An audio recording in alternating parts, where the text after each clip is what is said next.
Good Tuesday morning. A lot of action yesterday as the Knicks take care of business against the Rockets. You have this NFL meetings that are going on where people are talking. You got Joe Douglas talking. You've got Rob Saleh talking. You got Brian Gutekunst talking. And maybe, just maybe, by the end of this thing, we'll get some movement on some big NFL stories, including Lamar Jackson, who put out yesterday that he requested a trade earlier this month on March 2nd, like 30 seconds before John Harbaugh met the media. So that was interesting. Good morning, Boomer. How are you? Good morning, Jay. I'm doing well. And Knicks got on track last night, too. Don't forget about that. We got baseball coming this Thursday. And, of course, I could see your Islanders beat the Devils last night in a much-needed win for them to keep them as the number one wild card in the NHL playoffs, but they do have a gauntlet of a schedule, as they were talking about last night on the game, going forward. But nonetheless, a huge win for them last night. This whole thing with Joe Douglas, one of the things that came out of all of this, which is what I've been trying to say for about the last month and a half, is that there are certain guys in the NFL that you really do respect. That when you open dialogue with that person will follow through on what you're discussing. Now, when it gets around to the draft, it gets a little hairy because you're discussing a lot of different things with a lot of different people. You think you got deals done, and the deal gets pulled off the table because somebody else comes in the last minute and gives somebody else a better deal. Maybe like with Philadelphia and the Cowboys last year or 2 years ago in the draft, or if it was last year. And then when they jumped over the Giants, and the Giants ended up with Kadarius Toney 2 years ago. Sometimes that stuff happens. But what happened yesterday was, Lamar Jackson says, okay, I'm available for a trade, or I want to be traded out of Baltimore. And immediately everybody goes running to Joe Douglas. Are you going to trade for Lamar Jackson? And Joe Douglas gives the simplest answer as to why he is respected in this league and why he's good at what he does. Now, he may not have gotten the Zach Wilson thing right just yet, but he's going to get the Aaron Rodgers thing right. That's going to happen. What he said in regards to the question as to whether or not he and the Jets would go after Lamar Jackson and go for a trade, said, that would be totally disingenuous on our part. We're knee-deep in trade talks, essentially, with Green Bay about acquiring Aaron Rodgers. To get involved in a Lamar Jackson potential trade right now, it's just not the right thing to do. It's not the right thing for the player. It's not the right thing for the Green Bay Packers. And it's not the right thing for me and us and the Jets.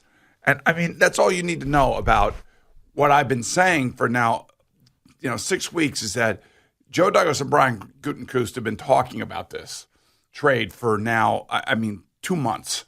And, Woody Johnson got on a plane and they flew out to see Aaron Rodgers to make sure all the money, everything was right, and just to talk over what the possibilities could be when he finally gets to the Jets.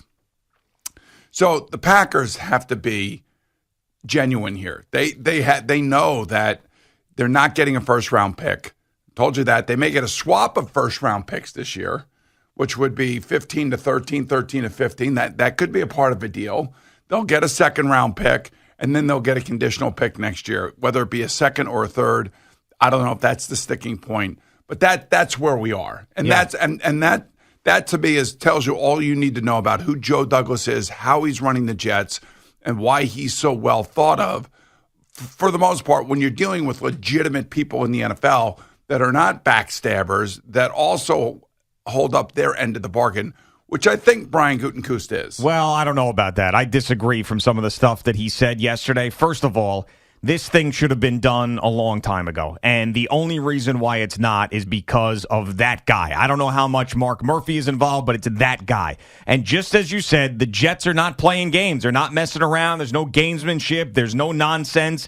The Jets could have gone out and said, hey, we'll go to Lamar Jackson if the Packers don't want to trade Aaron Rodgers. He has not done that. He's been totally genuine and upfront and honest about this process. And Brian Gutekunst yesterday can't help himself. Now, I understand that Aaron Rodgers goes on Pat McAfee and says what he says. But when you are the general manager of an organization, you can't go tit for tat with your crazy player who goes on Pat McAfee. You can't do it. Now, I know how hard that is. I know it's difficult because you want your side of the story out there and people are saying things about you, whatever.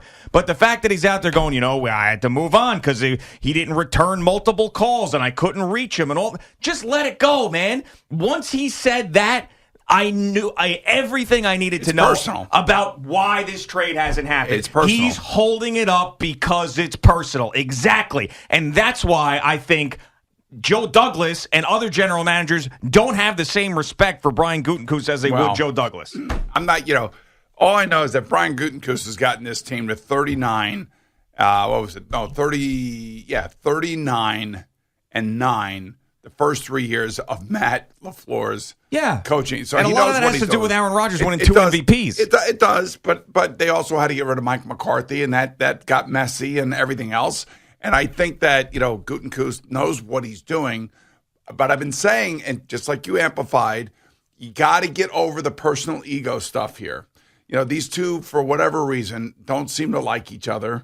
And, and like I told you, the Jets are caught in a messy divorce for whatever reason. But Joe Douglas is genuine. He's not going to, try to force the Packers' hands by getting involved with Baltimore and Lamar Jackson.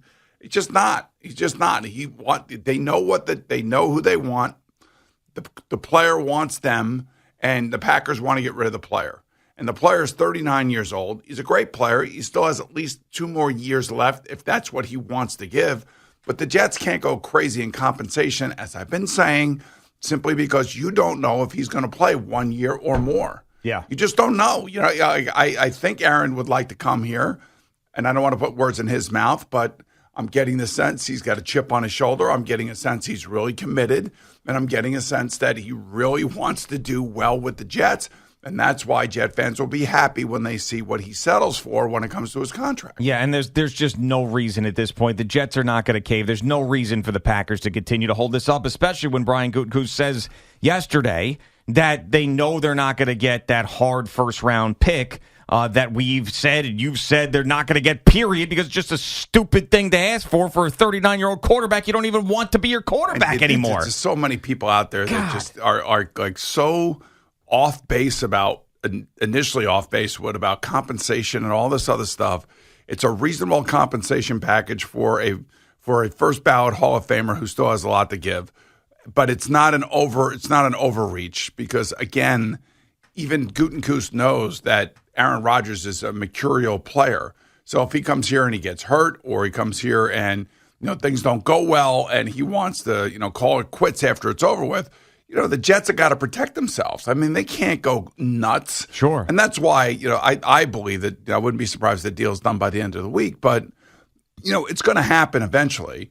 But you're right. Gutekunst has just got to, forget the ego. I know you're the GM of an ownerless team. Right. It's not easy. I'm not saying that it's easy, especially when your quarterback is so high profile and they had, 300,000 people watching live the Pat McAfee interview with Aaron Rodgers, and he basically is sitting there and trashing the Green Bay Packers and how they handled the situation. It's tough to bite your tongue publicly, but lots of people have done that. Lots of general managers, lots of coaches have had players trash them, and they don't go down that road because there's nothing you can get out of it. Who are you trying to convince?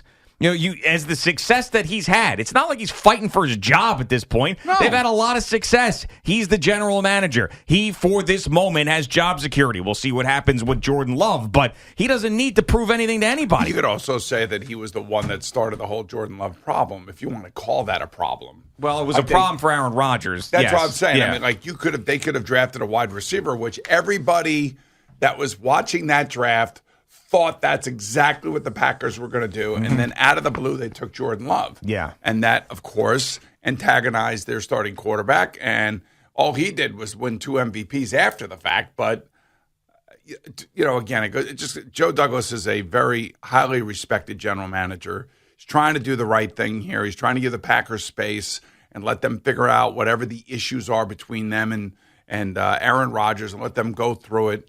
But I think even Gutekunst, was realistic yesterday, saying we're not getting a hard first.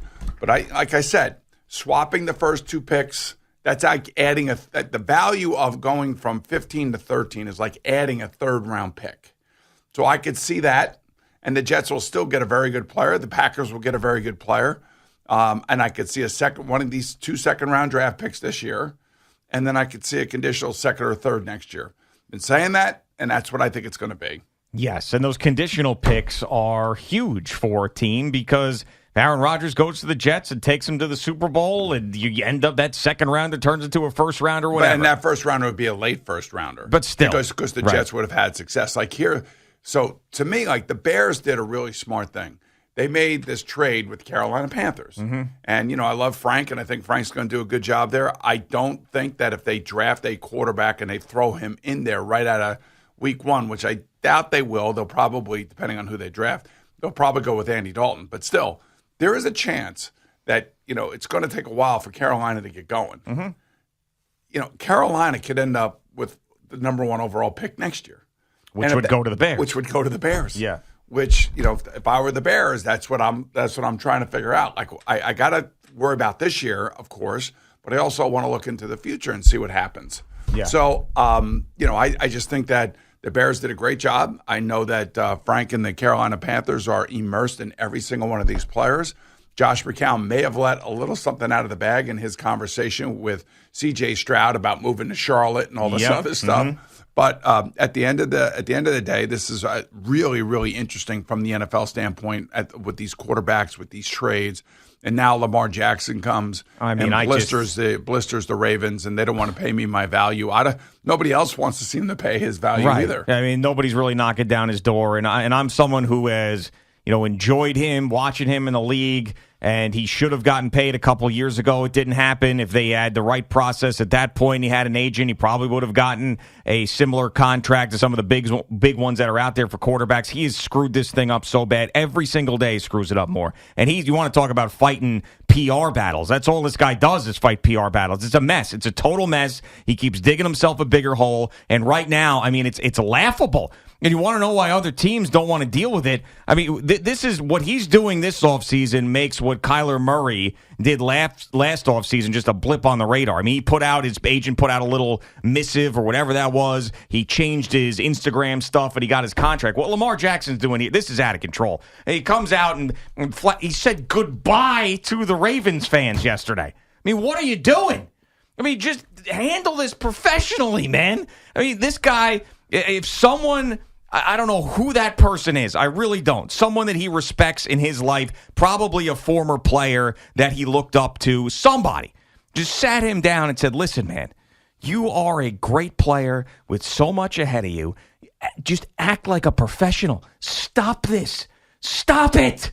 It's just crazy now. March 2nd, I asked for a trade. Goodbye to Ravens Nation. You'll always hold a special place in my heart. Where are you going? Where are you going? There's not anybody out there that wants you right now. And if they do, they're keeping it quiet. And oh, by the way, they'd have to pay you this ridiculous contract that you're asking for and give up 2 first-round picks because of the non-exclusive franchise tender. So there's a better chance that he sits out a season at this point. He better not. No, but I'm serious. I mean, Then some other team. He's already, in my eyes, he's already lost like 35 to 50 million, depending on what kind of contract extension he would have signed 2 years ago. Yeah, but I mean, I don't know how he's going to make that up. And then, right now, this non-exclusive franchise tender, if he signs it, he'll make $32.4 million this year. It may not be a lot of money in the eyes of other quarterbacks in the league, but if he wants to play and he wants to make generational money, which I don't care what you say, $32.4 million for 1 year is still generational money. Yeah. And then if he can go out there and play well, you have to understand too that the Baltimore Ravens, who they are as a franchise, they've always been a great defense. They've always had a top end offensive line, and they've always had solid running backs and tight ends. Maybe not the greatest receivers, but again, you can't pay everybody. Somewhere along the line, the Patrick Mahomes contract is going to cost somebody else their contract, i.e., Tyreek Hill. Yeah. And, maybe Orlando Brown. Sure. So you end up losing players because of what you end up paying your quarterback. And I just think that he's had a really good support system there. They changed offensive coordinators here in the offseason. I'm sure that I think it's Todd Monken, is down there. And is it Todd or is it one of the Monken brothers? One of the Monkins, couple of Monkins. Right. So he's probably sitting there going, okay, what am I doing? Is Lamar my quarterback, or are we going after somebody else? We're going to draft somebody. I mean, and it looked like John Harbaugh was a little bit caught off guard yesterday. But if Lamar had asked the Ravens for a trade back on March 2nd, John Harbaugh knows that. Yeah, of course he does. Yeah, and I mean, he knows if he's telling the truth. But no, I really do believe that there's a better chance that this guy pulls a Le'Veon Bell than another team giving him what he wants. Meaning, see if you agree with this. He wants the Deshaun Watson contract, and that team also on top of that has to trade 2 first-round picks. No, it's not happening. So that's why, and he doesn't want to go back to the Ravens. So I honestly think that's on the table. The way he has handled this process, that is on the table. Him sitting out.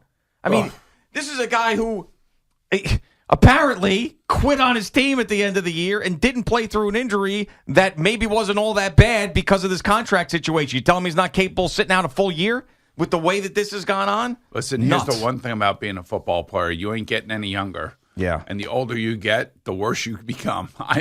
There is a certain point in time where you are in the middle of your prime of your career, especially with the way that he plays. And I would say that prime started 2 years ago and is going to last another 4 years, assuming he can stay healthy. And that his prime earning window is right now. And I've been advocating for him to have an agent. And, the agent can go in there and fight your battles. The agent can, create opportunities for you with other teams potentially under this circumstance. And do you call him up directly? Let's say you're the Atlanta Falcons or the Indianapolis Colts. Are you calling him directly? No, I guess. I don't know what's going on. Ken Francis, man. Ken Francis. He's the guy. And by the way, the Colts could be the team that does this. I mean, there's a lot of chatter around the Colts, and there's a lot of positivity around the Colts because, who are their wide receivers? Yeah, I mean, really nobody at this point. Yeah. Right, they got Jonathan Taylor, and you bring him in, and and you have Shane Steichen as their head coach, who obviously has done wonders with Jalen Hurts in Philadelphia. Yeah. I wouldn't say, I'd say somewhat similar because they're both mobile quarterbacks. I think that Jalen Hurts is a better passer, but you make it work, and maybe he has an offense that he could tailor to Lamar and bring the best out in him. It's just a question of not whether or not that loopy owner out there sees this as an opportunity, or he wants to draft somebody with the 4th overall pick that's a quarterback. All right, Boomer and Gio on the Fan and CBS Sports Network.